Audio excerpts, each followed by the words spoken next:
beaucoup. Alors, dis-moi tout, de quoi tu voulais nous parler aujourd'hui?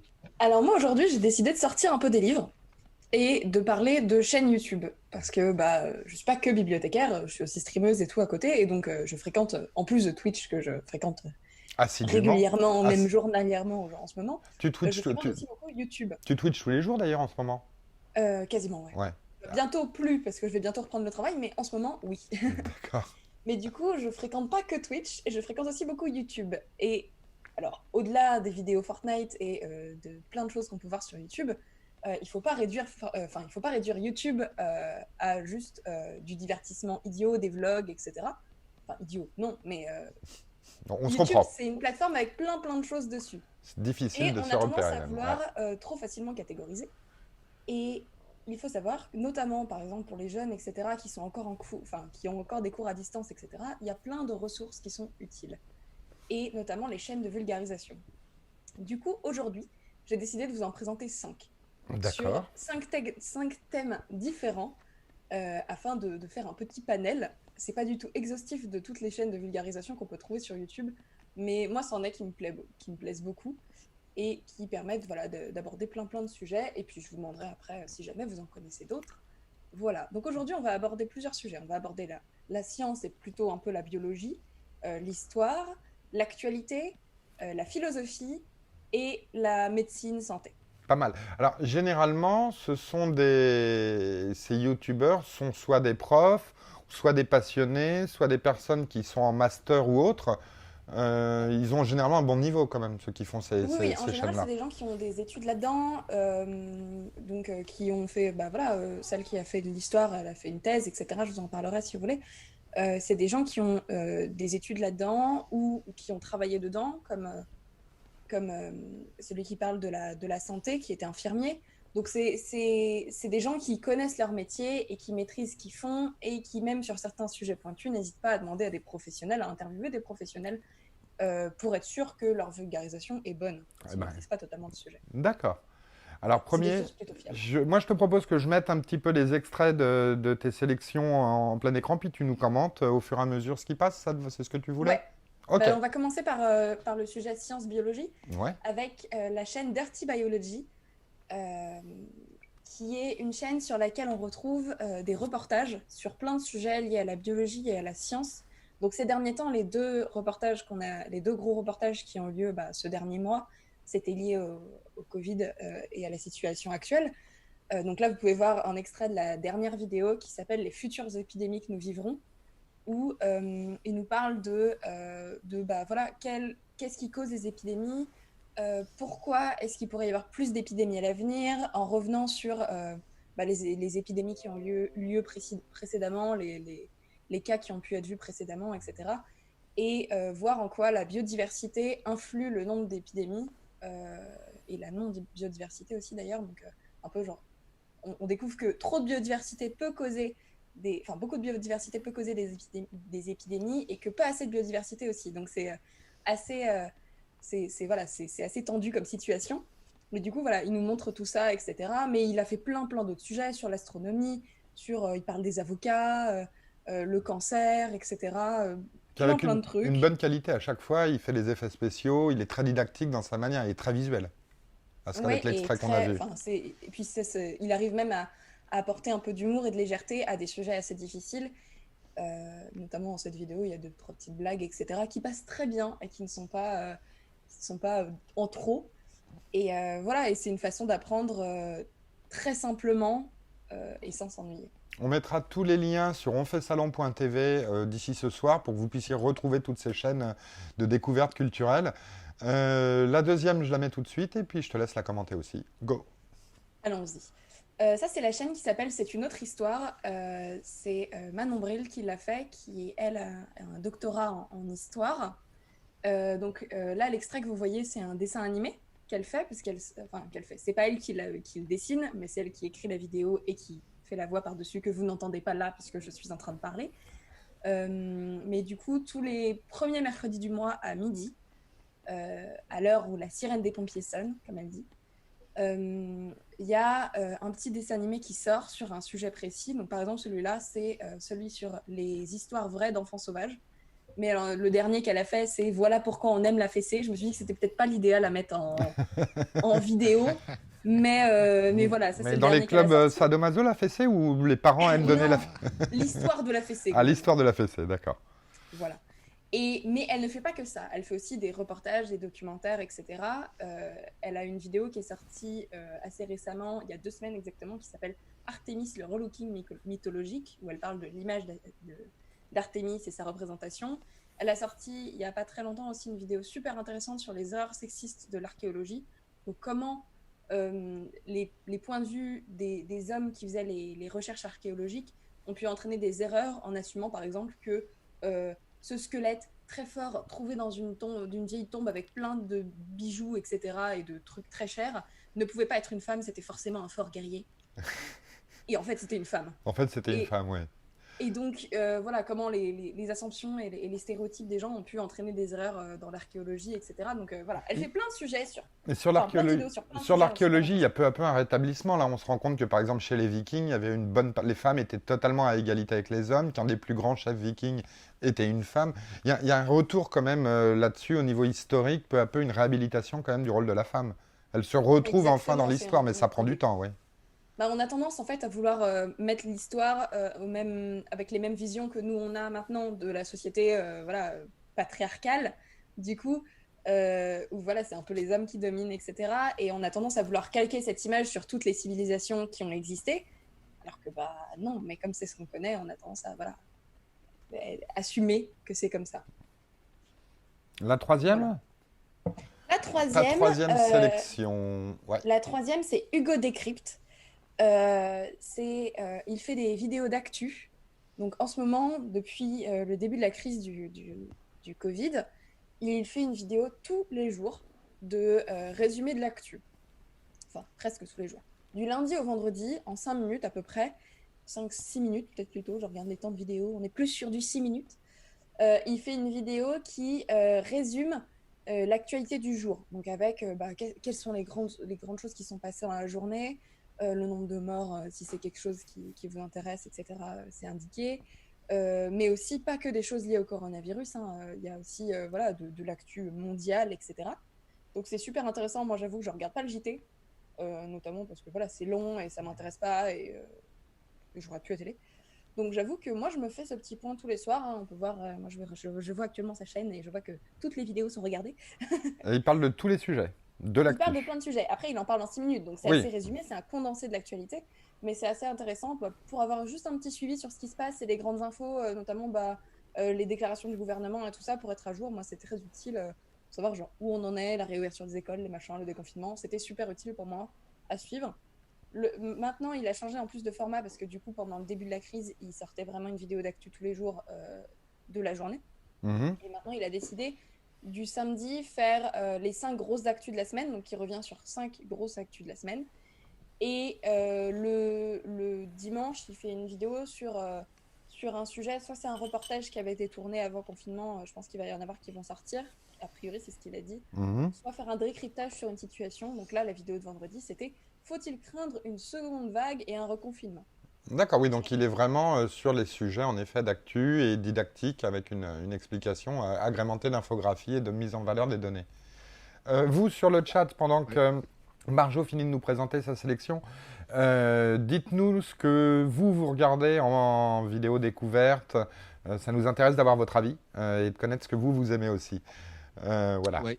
Je voudrais juste préciser un truc sur Hugo Décrypte, hein, que ça fait un petit moment qu'il est dans la vidéo comme ça sur YouTube, la Oui, oui, vidéo avant, de il était surtout sur du vulgarisation. documentaire, il était moins sur de Ouais, l'actualité absolument. journalière. Mais il s'est quand même fait connaître suffisamment pour être invité justement à la télévision. Je crois que c'était sur France 2, il me semble, dans l'émission politique où il avait interviewé, il avait été mis face à Marine Le Pen dans un premier temps. Et je crois qu'à un moment, il avait même reçu Emmanuel Macron, si je ne dis pas de bêtises, pour une petite interview en tête à tête. Il me semble qu'il a fait pas mal de trucs, mais j'avoue qu'après, moi, Ouais. je le connais depuis longtemps, mais je regarde enfin, je regarde tous les jours quasiment depuis récemment. J'ai regardé quelques trucs par-ci par-là, mais c'est vrai que je regardais pas tout. Et je me suis rendu compte à quel point c'était super pratique et vraiment bien construit ces derniers temps, ces dernières semaines. Non, mais c'est vrai qu'il a un vrai talent pour vraiment vulgariser, présenter les choses et les rendre compréhensibles par tout le monde. C'est incroyable. Voilà, L'avant-dernière sélection, go. avant-dernière Ouais. chaîne. Alors, je vous présente Philo de comptoir. Donc là, c'est un peu de la triche parce que c'est un copain à moi. Mais il fait un travail aussi bien que les autres chaînes, donc je me suis dit que j'allais en profiter pour le présenter. Mais tu as bien raison. Donc c'est un copain qui parle de philosophie, et notamment de philosophie liée à la pop culture. Ah, c'est Donc là, sympa. l'extrait que vous voyez, c'est une vidéo qui n'est pas tout à fait récente, enfin qui n'est pas tout à fait récente, elle a 6 mois, on n'est pas dans la dernière vidéo comme les autres, mais c'est une vidéo qui parle de catharsisme et je vais y arriver, de catharsis et de films d'horreur. Donc pourquoi on aime se faire peur, etc. Et tout ça. Non, c'est Oui. intéressant. Oui, l'intérêt, c'est de montrer que la philo est ancrée dans le quotidien, ce qui est le fondement normalement de la philosophie Voilà. originelle. Et puis après, Il il fait pas renoue mal avec de... ça, ouais. Ouais, et après, il fait pas mal de vidéos liées du coup à la pop culture. Donc par exemple, sur Harry Potter, euh, pourquoi il faut prononcer le nom de Voldemort, par exemple, sur Nietzsche et Assassin's Creed, comment Ah on oui. peut trouver des ressemblances et trouver un lien. Plein de choses comme ça. Pendant la période de Noël, il avait fait un instant poésie tous les jours où il parlait du coup de poésie. On l'invitera peut-être un de ces quatre. Tu m'avais dit qu'on verrait si c'était possible. J'ai pas encore demandé, Pourquoi pas, on essaiera de l'inviter mais un de ces quatre. on peut, on peut s'il a envie, je lui Voilà, proposerai. s'il est dispo ou qu'il peut, ce sera avec plaisir. Et le dernier, alors, blouse blanche, à la mode en ce moment. Alors, et le dernier, c'est Dans ton corps. C'est Julien Méniel qui nous parle de santé. Donc là, l'extrait que vous voyez, il me semble que c'est l'extrait sur les cernes et pourquoi on a des cernes, qui est une des nombreuses questions qui peut être abordée sur sa chaîne, comme la solitude est-elle une maladie. Voilà, ces derniers temps, il a fait pas mal de vidéos sur le confinement, bien vivre son confinement, bien vivre quand on est seul, la solitude, une crise d'angoisse, etc. Attends, moi je veux la réponse. Pourquoi on a des cernes? Ça me concerne, Eh regarde. ben, faudra regarder la vidéo. Je veux savoir. Faudra regarder la vidéo. Mais du coup, il a fait plein de vidéos sur plein de sujets différents. Il a interviewé des collègues youtubeurs, etc., qui ont par exemple des maladies un peu particulières, donc pour les mettre en avant et présenter et qui puissent parler de leur maladie, etc. Euh, il a fait aussi une série où il a fait un tatouage pour tester le détatouage laser. Oui. Il y a eu 21 épisodes de détatouage. Autant vous dire que ça dure longtemps et que ça fait mal et qu'il faut mieux pas le faire. Surtout Ouais, tiens, qu'il l'autre fois se on fait parlait de tatouer la tête de rasage. Cyril Hanouna sur la fesse. Donc, L'autre fois on parlait de rasage et d'épilation laser. Ça existe, hein, c'est accessible au grand public. Voilà, fin de la parenthèse. je l'avais dit. Oui, absolument, c'est toi qui avais raison. Mais du coup, voilà, il a testé le détatouage laser pour montrer comment ça se passe et ça a été une horreur au final. Je pense qu'il regrette pas mal. Mais du coup, voilà, il fait plein de sujets sur plein de choses différentes et lui, il a été infirmier, donc il s'y connaît un petit peu. Il y a beaucoup de vidéos et beaucoup de sujets. Vous trouverez forcément une réponse à une question que vous avez variée. Par exemple, avec l'été, comment éviter les coups de soleil ou comment les soigner. Enfin, par C'est exemple, des toujours choses. utile, oui, oui. Mais on se rend compte aussi qu'ils sont tous d'une excellente qualité dans les extraits que tu nous as montrés. Bah, je Euh, ne montre que des bonnes qualités. N'est-ce pas? Non, Écoutez, non, mais ils sont didactiques, réalisation bien foutue. Est-ce que on parlait des MOOC pour l'enseignement, ou MOOC et tout ça. Là, on est sur des chaînes qui sont construites comme des programmes éducatifs. C'est une nouvelle forme d'éducation, finalement. Là, on se rend compte qu'il y a plein de gamins qui vont toujours pas à l'école. Ces chaînes-là leur permettent d'apprendre plein de choses aussi et d'être au fait. Et c'est une manière peut-être plus incitative, plus vivante de s'éduquer que les cours traditionnels, où ça remplace oui, pas. C'est et un beaucoup de complet. profs en fait utilisent ces vidéos dans leurs cours aussi. Ah oui, Je carrément. sais que par exemple, les vidéos de Dans ton corps sont pas mal utilisées dans certains cours et je pense que celles des autres aussi peuvent être utilisées.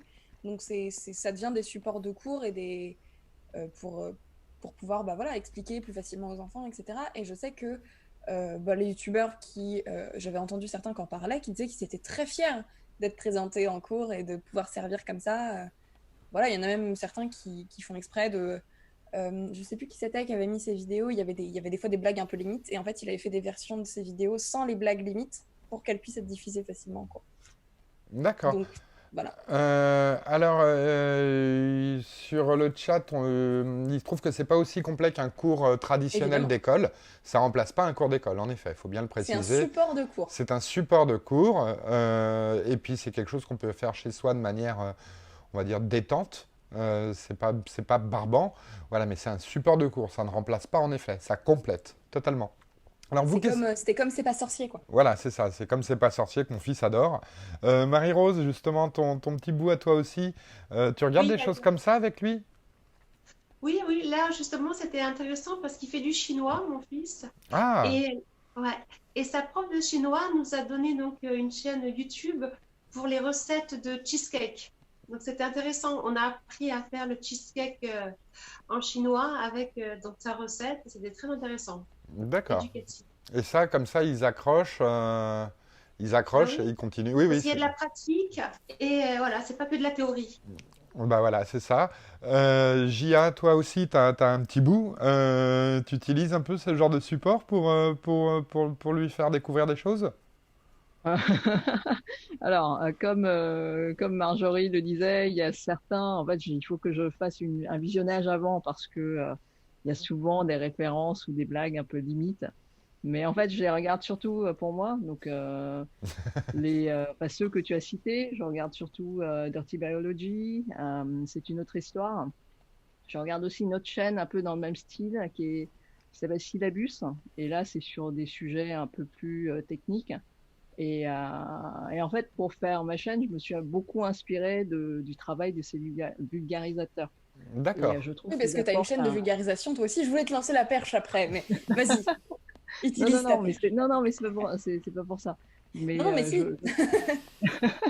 je trouve que ces personnes-là font un travail qui est monstrueux parce qu'ils apportent en fait un vent de fraîcheur sur YouTube qui est, comme Marjorie l'a dit, beaucoup catalogué dans le divertissement ou dans des vidéos où c'est plus des réactions ou ce genre de choses, où la valeur ajoutée n'est pas si évidente que ça. Et en fait, pour apprendre, ces gens-là sont très bien parce que c'est souvent quand on les regarde, c'est souvent des personnages assez joviaux, on a envie d'être leurs potes. Oui, on peut Il y a un s'identifier truc à eux, on a intéressant. envie, c'est ça, c'est le grand frère ou le copain Ouais. qu'on voudrait. Ils sont jeunes, dynamiques, beaux gosses, Mm. ils ont une belle chambre, un environnement sympa. Oui, on a envie d'être comme eux, quoi, en fait. Et on s'intéresse à Ouais. ce qui les intéresse. Et, et j'ajouterais que si ce genre de chaîne vous plaît, vous devriez regarder aussi le Vortex. Et là, c'est un peu le crossover de tous les vulgarisateurs qui se mettent dans un appart et ils parlent de thèmes divers et variés. Le vortex, bah, on le mettra aussi Ouais. dans les sources. Ouais. Sur le chat, on nous dit que Syllabus, c'est une ingénieure. Et qu'il y a String Theory aussi, qui est un groupement de plusieurs youtubeurs et youtubeuses, un peu comme le Vortex dont tu nous parlais.